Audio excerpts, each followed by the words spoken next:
I Jungri Bio could then what out of from dogs and sees the quite shiggy storm young don't have you hide this ꯑꯩꯈꯣꯏꯒꯤ store ꯃꯃꯤꯡꯁꯦ ARS Enterprise Nambol ko Nambolgi Kaiser ꯑꯣꯏꯕꯤꯒꯗ Nambolꯁꯦ ꯁꯤꯒꯤ ꯑꯩꯈꯣꯏꯒꯤ Nambolꯒꯤ ꯍꯦꯛ ꯕꯖꯥꯔ ꯀꯣ ꯍꯦꯛ Nambolꯒꯤ ꯍꯦꯛ ꯕꯖꯥꯔꯒꯤ ꯁꯤꯒꯤ ꯂꯩꯃꯈꯣꯡ ꯍꯥꯏꯖꯟꯕꯝꯒꯤ ꯀꯣꯔꯅꯔꯗꯒꯤ ꯍꯦꯛ ꯈꯤꯇꯪ ꯍꯥꯏꯒꯠꯄꯤꯔꯒ ꯁꯤꯒꯤ Nambolꯒꯤ ꯁꯣꯞ ꯄꯥꯔꯀꯤꯡ ꯃꯌꯥꯝ ꯈꯥꯝꯃꯤꯁꯦ ꯑꯗꯣ ꯁꯤꯒꯤ ꯍꯦꯛ ꯃꯅꯥꯛꯇ ꯂꯩꯔꯕꯅꯤ ꯑꯣꯀꯦ ꯑꯗꯣ ꯕꯤꯌꯔ ꯈꯨꯗꯤꯡꯃꯛ ꯍꯥꯏꯖ ꯇꯥꯔꯦꯀꯣ ꯉꯁꯤꯁꯦ ꯑꯣꯐꯔꯒꯤ ꯑꯥꯏꯇꯦꯝ ꯃꯌꯥꯝ ꯑꯃ ꯂꯣꯏꯅꯔꯀꯥꯟꯗ ꯑꯩꯒꯤ ꯆꯦꯅꯦꯜꯒꯤ ꯁꯥꯏꯠꯁꯤꯁꯨ ꯑꯩꯈꯣꯏꯒꯤ ꯕ꯭ꯔꯣꯁꯤꯅ ꯀꯧꯕꯤꯔꯛꯇꯅ ꯑꯩꯈꯣꯏ ꯀꯩ ꯀꯃꯥꯏꯅ ꯇꯧꯕꯅꯣ ꯍꯥꯏꯕꯗꯣ ꯈꯪꯅꯕꯒꯤꯗꯃꯛꯇ ꯂꯥꯛꯆꯕꯅꯦ ꯑꯗꯣ ꯕ꯭ꯔꯣ ꯁꯤꯗ ꯑꯩꯈꯣꯏ ꯑꯟꯕꯣꯛꯁꯤꯡ ꯑꯃ ꯇꯧꯅꯤ ꯍꯥꯏꯕꯤꯕ ꯑꯟꯕꯣꯛꯁꯤꯡ ꯑꯃ ꯑꯟꯕꯣꯛꯁꯤꯡꯁꯦ ꯑꯩꯈꯣꯏꯒꯤ ꯑꯟꯕꯣꯛꯁꯤꯡꯁꯦ A36 ꯀꯣ A36 5G ꯀꯣ ꯁꯤꯒꯤ ꯐꯣꯟꯁꯦ ꯑꯩꯈꯣꯏꯅ ꯆꯤꯡꯒꯣꯏꯅꯨꯡ MRꯁꯦ ꯑꯩꯅ ꯀꯧꯖꯔꯒ ꯁꯤ ꯐꯣꯟꯁꯤꯃ ꯑꯩꯈꯣꯏꯒꯤ ꯑꯟꯕꯣꯛꯁꯤꯡ ꯇꯧꯔꯒ ꯃꯉꯣꯟꯗ ꯐꯪꯕ ꯐꯦꯁꯤलिꯇꯤ ꯑꯣꯔ ꯅꯠꯇ꯭ꯔꯒꯅ ꯃꯥꯒꯤ ꯑꯩꯈꯣꯏꯒꯤ ꯀꯩ ꯀꯦꯁꯕꯦꯛ ꯀꯨꯝꯕ ꯀꯣ ꯑꯗꯩꯗꯤ ꯂꯩꯖꯕ ꯍꯥꯏꯇꯥꯔꯦ ꯄ꯭ꯔꯥꯏꯁꯤꯡꯕ ꯑꯣꯐꯔ ꯂꯩꯕꯁꯤꯡꯗꯣ ꯍꯥꯏꯐꯦꯠ ꯑꯩꯈꯣꯏ ꯏꯟ ꯗꯤꯇꯦꯜꯁ ꯍꯥꯏꯐꯦꯠ ꯈꯪꯅꯅꯕꯒꯤꯗꯃꯛꯇ ꯑꯩꯅ ꯆꯤꯡꯒꯣꯏꯅꯨꯡ MRꯕꯨ ꯀꯧꯖꯕꯅꯦꯕ ꯊꯦꯡꯛ ꯌꯨ ꯑꯗꯣ ꯊꯥꯒꯠ ꯐꯣꯡꯗꯣꯛꯆꯔꯤ ꯀꯩꯅꯣꯅꯦ ꯑꯩꯅ ꯃꯈꯥ ꯇꯥꯅ ꯍꯪꯖꯅꯤꯡꯕꯁꯦ ꯑꯩꯈꯣꯏꯒꯤ ꯁꯤꯗ ꯐꯪꯉꯤꯕ ꯐꯣꯟꯒꯤ ꯑꯥꯏꯇꯦꯝꯁꯤꯡꯁꯦ ꯀꯔꯝ ꯀꯔꯝꯕ ꯕ꯭ꯔꯥꯟ ꯐꯪꯒꯗꯣꯏꯅꯣ ꯐꯣꯟꯁꯦ ꯕ꯭ꯔꯥꯟꯁꯦ ꯑꯩꯈꯣꯏ ꯁꯤꯗ ꯐꯪꯉꯤꯁꯦ Samsung ꯐꯪꯅꯤꯀꯣ ꯑꯗꯒꯤ Oppo ꯐꯪꯅꯤ Samsung ꯁꯤ ꯂꯩꯔꯦ Oppo ꯂꯩꯔꯦ MI ꯂꯩꯔꯦ ꯑꯗꯒꯤ iPhoneꯁꯨ ꯂꯩꯅꯤꯀꯣ iPhoneꯁꯦ iOS ꯂꯣꯏ ꯁꯨꯅꯕ ꯐꯪꯅꯤꯀꯣ iPhone series ꯂꯣꯏꯅꯃꯛ iPhone series ꯂꯣꯏ ꯐꯪꯅꯤ ꯑꯗꯒꯤ tablet series ko tablet to Pad X Xiaomi gi Pad X lere Samsung gi tablet degi Redmi gi tablet ko si loi suna phang thank you ado khwaidagi mo sigi combo ro ke ngom lei sigi A56 sigi A56 na si anoba lakpane ko sigi model sina kamai tawge hai matam da sigi phone sima leiba matam da magi leiba combo set hai tare ko magi combo set se sigi phone A56 sima leiba matam da si Galaxy si Buds 3 ko Buds singa sigi 45 watt charger singa hapaduni ko so do this is 25 mate 45 watt utini charge to wudu backup to thula changbo udini ado jembi ga bia khudi ma hai tare ko sigi combo gi pochen yam thajare ado sigi price last price sigi price singbagi di phone gi maman ji oina hajaraga di ko phone gangi oiraga di memory se koi gi 8256 odune ba si phone gi maman se 42000 odune ba 42000 sida sigi combo set sima pulap lobu matam da customer sina ko pulap lobu matam da 50000 da fangduni ko 50000 da fangduni po sida amu sai gi hadi koi gi customer sina ne ma masagi credit card kumba paijada leijada mi oita ga su akoina magi tungan ba discount 4000 ama pi gane ba credit card le su yare leita su yare credit card leibo agana credit card ki offer phangjarni credit card leita mi oragana masagi hariba credit card leita ga su koi gi magi GPay gi through dagi payment tawraga 4000 less tawraga 50,000 PO phone se 46,000 da fangduni ko okay adudi hai jinadi offer je phajana tare jen bibo bibo kudimak sigi A50 ga 6 lowing go oida ga di adumak sigi store je lakpira kana adumak lobu yai haibna aduga aina makata na hangjaning buja so ju Oppo gi series ju ko maina brodo hangjaning ja Oppo gi series ju koi hanna ju paiba ngamba adai angang ju paiba ngamba sigi price na kaya da gina ꯀꯗꯥꯏꯕꯨ ꯀꯃꯥꯏꯅ ꯇꯧꯒꯦ ꯑꯗꯨꯀꯥꯟꯗ ꯑꯩꯒꯤ ꯆꯦꯅꯦꯜꯒꯤ ꯁꯥꯏꯠꯇꯒꯤꯁꯨ ꯑꯣꯐꯔꯗꯤ ꯈꯤꯇꯪ ꯇꯧꯕꯤꯅꯤ ꯍꯥꯏꯕꯝꯗꯨ ꯇꯥꯏ ꯑꯗꯣ ꯀꯃꯥꯏꯅ ꯇꯧꯕꯤꯗꯣꯏꯅꯣ ꯑꯗꯨꯁꯨ ꯈꯤꯇꯪ ꯈꯪꯖꯒꯦ ꯍꯥꯏꯗꯤ ꯑꯩꯈꯣꯏꯒꯤ 11K ꯗꯒꯤꯅ 20K ꯐꯥꯎꯗꯤ ꯂꯩꯕ ꯔꯦꯟꯖ ꯀꯣ ꯍꯥꯏꯗꯤ ꯁꯤ K13 ꯂꯩꯔꯦ ꯑꯗꯒꯤ A5X ꯀꯣ ꯑꯗꯒꯤ A3X K12X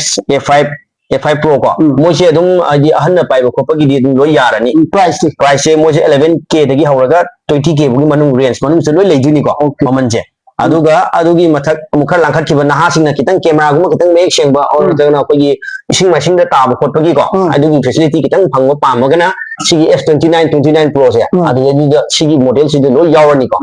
adu sigi mathak hengat pa ma haraga su model anoba ma leiri ko Oppo gi model no Oppo gi Reno 14 ko si Reno 14 ni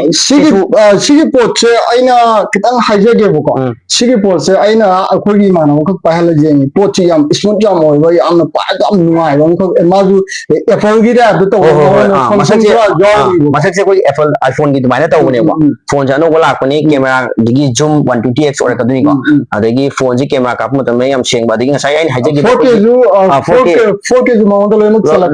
chala kaduni aduga ngasai ain hajage ba ngasai ising da ta bagi ko gi ko ising da puthara ka pa khotpa adug dagi facility loi phang kaduni si adu yam phaba phone ama khang na hajage Oppo je dum khang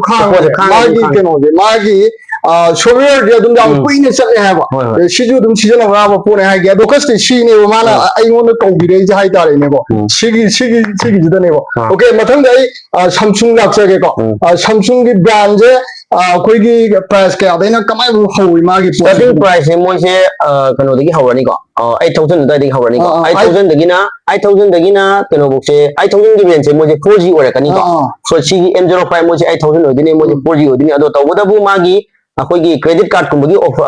पाइबी बतागदी को credit card की offer लेनी को credit card तक कहीं phone से swap तौर लोगी तागदी लुपा लिसिंग तरुक का चहुम द फंगदोनी सी M05 से को अदुगा 5G की स्टार्टिंग चिना कनोदगी हवरानी M06 9500 को 9500 तगी हवरानी 9500 ते हौरगा ममंदी आमु लेरे मागी 5G स्टार्टिंग को अदो होमबर रेंज ता है सी M06 लेरे A06 को अदो A06 से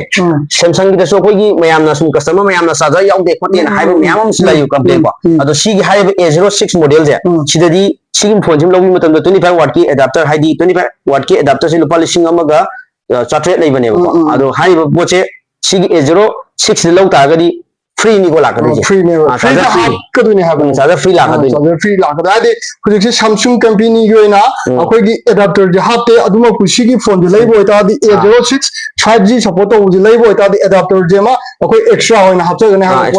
याम फबो खुंथांग निको Samsung जे अखोगी कय हातारे सिगी थागा येंगाबा अखोई सिगी पोसिना कमाय तोबनो सिगी S25 अल्ट्रा को 25 अल्ट्रा ने सिसु को अदो सिसु हुजिक मोगी स्टार्टिंग प्राइस से 1,30,000 अगर ये हवरानी को एनी वेरिएंट खुदी मक एनी वेरिएंट खुदी मोले फंगनी को बेल अहुम लाकदनी को बेल अहुम लाकदे सिगिसु ऑफर लेगनी को सिगिसु मसा आइन हाइजब दुमाइना सगी मागी इंस्टेंट कैशबैक हाइतारे मागी डायरेक्ट ओना कोई लुपा लिसिंग 30 गनी थोई डायरेक्ट तारानी को हाइबो मॉडल से लई मतंदो 1,30,000 पियो फोन से लुपा लिसिंग 30 थोई तारा कांदा फंगदनी को लोन की फैसिलिटी लईनी अदुगा केस तबु लोबो और नतगना क्रेडिट कार्ड तबु लोबो हाइबो ngसागी माइ ऑफर गैसे सिलोय फंगनी दो ओके सिमना हाइबे Samsung जे सादा लोचनमी तंजा लोजे अकुप मरोन खंगबिनिंग बले गोइता जई कंटेंट नंबर दो आई कनो दा हापचगे आई कैप्शन दा हापचगे अदु मैम न कमेंट दो हापचगे चिदो चंबिरोदा फोन उनके कालन तौबिरो हाजगे अदु क्वाइदगी मैम न पामनबो फोन कहीं अंत हाइन जिने अंत हाइना जी MI निको माने माने MI सीरीज से कम माइन तो माजे MI सीरीज से स्टार्टिंग से मोजो अदु मोगी ना मु अहोंब को हाइदि लुपा लिसिंग 3 का 4 की रेंज लादी हौरानी को अदु हल्लमन पाइबदा महाभारत का ताबदा अयुक्त की ताबना हयंग मामु काया अदु सीरीज हाइतारे मोजना अहोंब सीरीज ने 4G दी वरानी को अदु मोगी स्टार्टिंग 5G से स्टार्टिंग मोजे 9500 सिगी 14 सीजे सिदगी हौरानी मोजिबो 14 सीजे 4K लोन नम या कदोरे 4K मोइसु 4K वीडियो मक सपोर्ट 4K मक्ति तवरारो मोइना 4K ना बेले हाइदि ममनदु खितंग ने मकनी मोइगु 4K गुम सिने सिंग बखोगी Note 14 को मोइसी सीरीज तगी Note सीरीज सिदगी दी हौरानी Note सीरीज तगी नैबा हौरानी ओचे दम नैबा ओके सिगी अदुगी एनी MI की ब्रांड MI की सीरीज खुदिमक सिगी दुकान लोय फंग थैंक यू आई थागा फोंदोक चरे दो मयामना खौरांग ngai jing chagi unboxing ji ne ba sigi unboxing ji kamaina tawbono maji price kamaina tawbono aduga magi jida khoi makhal ani khati la ko male ko A36 saibonga A56 saibonga adu ngasi tawbi ga do jina akhoi gi sigi pot ne ba A36 ne ba mawona support tawbi pot se kari kari no sawa pamtang mayamna कमन नोइबो वाही हाय तारे ने कई कई no मावोन ngam go पोसे 35 तगी दी मान कितंग अम्मा हेले इनी ना कइनोम दी सोइना यावंग दो दी माले चवा को मतंग हाबिदं हाइबी मासे 35 तगी मान हेले से को 35 से 35 5G से ममांग द ओइगी से स्क्रीन खतंग द मागी कोडिंग कोइला ग्लास ओय हौजिना मागी ममांग मनिंग से Corning Gorilla Glass Victus plus लोय ओरानी प्लस अदुगी मथकता हौजिकान कोइगी AI फीचर्स को AI फीचर्स कई काजे सिदा मागी स्टेज लोय इंक्लूड हाइदि लोय यावरानी लोय फंगानी अदुगा प्लस ममांग द ओइगी बिसना A35 सिना कोइगी प्रोसेसर से Exynos ओय हौजिगा Snapdragon लानी अच्छा Snapdragon mo habak panina poto khadi kainon de lam dong ma ado unboxing terminal je mayam aduga jengmina je aduga sigi price mayam price sigi offer lei ko sa ai haja offer na sigi offer lei haja sigi sigi lei se sigi maman je 33,999 haidi 34 ne ko 34 pi ba phone je hojik customer amana laga leibi matam da ko akhoi na 3000 discount ta jagani ko 3000 discount se kamai ta jagani have matam da ngasai gi magi sigi sai same अदुमाना कोई credit card को use तौजदब पाइजदब मी हाइतारे को credit card लेजदब मिंगोन दसु दुम सिगी हारिबा 3000 डिस्काउंट से दुम तागनी को तौगदबु पेमेंट दी मागी जीपे दी तौबी के दो जीपे दी तौगदी मागी हुजिके हारिबा 30 का 4 पीबे से 3000 डिस्काउंट होगा 31 दा फंगदे निको सिगी मॉडल से सिने हो हाई पोसे सिदा बेरेन खुदी मकिल म फंगे कलर सुनो सुनो फंगनी को कलर सुनो फंगना निको लापिरो अदु माजी लैबो तम द कनो अखोगी मागी लैबे सिगी फोन जिमा लौ मतम दा कोई स्टोर की साइट तगी सबो गिफ्ट मसा तौजानी आई फोन की ऑफर पीरे को कोई स्टोर तगी सु तोवान गिफ्ट अमा तो कदुने ओके असे अनबॉक्सिंग तो थोजे दु मयाम न जेनी जे अनबॉक्सिंग जिने मनंग मयाम रेन खंगना वा कनी को मयाम दु लोय अनबॉक्सिंग तो और थागले अदु तारु सिगी स्टोर की नौ नौ सिगी अनबॉक्सिंग के तौजे हाइदना मसिदु कौबियो को हाइतारे थागदु फुंदोक चरी स्टोर जु खेना चौखटवा फवा पुरक्सनो ना आई चैनल की साइट की हाजगे को थैंक यू श्याम नदी मसक श्याम फजे माजे ओके छेपो छ ओके सी कंडीशन जिनि को लाइजे याम फजे को मैं आई अंतंग बाइजेगे को सिगी पोट से याम फजा भाई तारे को अंगो बजे नुपी ने पार जो अंगो याम फजा रंगो दो माल फजे अंगो बजो मा लेवेंडर जुलाई हैवनी कलर अहुम ने बुलाई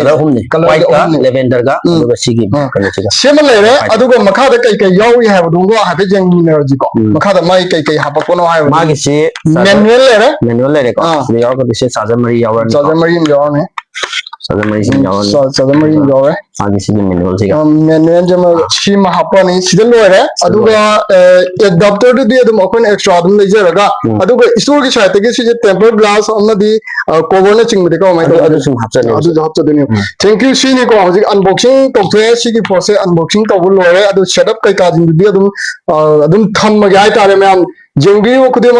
लाकपिरो स्टोर जिदा ऑफर कमाई तो खुदे लाफन औदा हाई पियो आईगी चैनल की सगुइनो एमआर की साइड लाकने हाई बोय तारी ऑफर की कमाई तो बिदिनो